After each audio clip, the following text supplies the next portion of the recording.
एक बार एक पंडित जी ने एक दुकानदार के पास 500 रुपये रख दिए। उन्होंने सोचा कि जब मेरी बेटी की शादी होगी तो मैं ये पैसा ले लूंगा। कुछ सालों के बाद जब बेटी सयानी हो गई तो पंडित जी उस दुकानदार के पास गए, लेकिन दुकानदार ने नकार दिया और बोला, आपने कब मुझे पैसे दिया था, बताइए, क्या मैंने कुछ लिख कर दिया है? पंडित जी उस दुकानदार की इस हरकत से बहुत ही परेशान हो गए और बड़ी चिंता में डूब गए। फिर कुछ दिनों के बाद पंडित जी को याद आया कि क्यों न राजा से इस बारे में शिकायत कर दूं, ताकि वे कुछ फैसला कर देंगे और मेरा पैसा मेरी बेटी के विवाह के लिए मिल जाएगा। फिर पंडित जी राजा के पास पहुंचे और अपनी फरियाद सुनाई। राजा ने कहा, कल हमारी सवारी निकलेगी नगर में और तुम उस दुकानदार की दुकान के पास में ही खड़े रहना। दूसरे दिन राजा की सवारी निकली। सभी लोगों ने फूल मालाएं पहनाई और किसी ने आरती उतारी। पंडित जी उस दुकान के पास खड़े थे। जैसे ही राजा ने पंडित जी को देखा तो उसने उन्हें प्रणाम किया और कहा, गुरुजी, आप यहां कैसे? आप तो हमारे गुरु हैं, आइए इस बग्गी में बैठ जाइए। वो दुकानदार ये सब देख रहा था।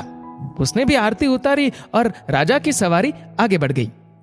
थोड़ी दूर चलने के बाद राजा ने पंडित जी को बग्गी से नीचे उतार दिया और कहा, पंडित जी, हमने आपका काम कर दिया है, अब आगे आपका भाग्य। उधर वो दुकानदार ये सब देखकर हैरान था कि पंडित जी की तो राजा से बहुत अच्छी साठगांठ है, कहीं वे मेरा कबाड़ा ही ना करा दे। दुकानदार ने तत्काल अपने मुनीम को पंडित जी को ढूंढ कर लाने को कहा। पंडित जी एक पेड़ के नीचे बैठकर कुछ विचार विमर्श कर रहे थे। मुनीम जी बड़े ही आदर के साथ उन्हें अपने साथ ले आए।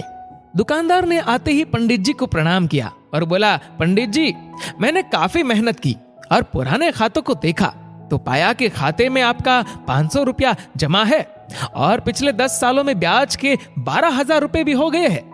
पंडित जी, आपकी बेटी भी तो मेरी बेटी जैसी ही है, अतः 1,000 रुपए आप मेरी तरफ से ले जाइए और उसे बेटी की शादी में लगा दीजिए। इस प्रकार उस दुकानदार ने पंडित जी को 13,500 रुपए देकर बड़े ही प्रेम के साथ विदा किया। तात्पर्य, जब मात्र एक राजा के साथ संबंध होने भर से हमारी विपदा दूर हो जाती है, तो हम अगर इस दुनिया के राजा यानी कि परमात्मा से अपना संबंध जोड़ ले तो हमें कोई भी समस्या, कठिनाई या फिर हमारे साथ किसी भी तरह के अन्याय का तो कोई प्रश्न ही नहीं उत्पन्न होता। अक्सर लोग मुसीबतों में सोचते हैं कि हमारा साथ देने वाला कोई नहीं है, मुसीबतों की घड़ी में हमारे साथ खड़ा रहने वाला कोई नहीं है। तब एक बार ऊपर आसमान की ओर देखना और सोचना कि तुम अकेले नहीं हो, सर्वशक्तिमान ईश्वर हर कदम आपके साथ खड़ा है। दोस्तों, आपकी इस वीडियो के बारे में क्या राय है, आप नीचे कमेंट करके बताएगा जरूर।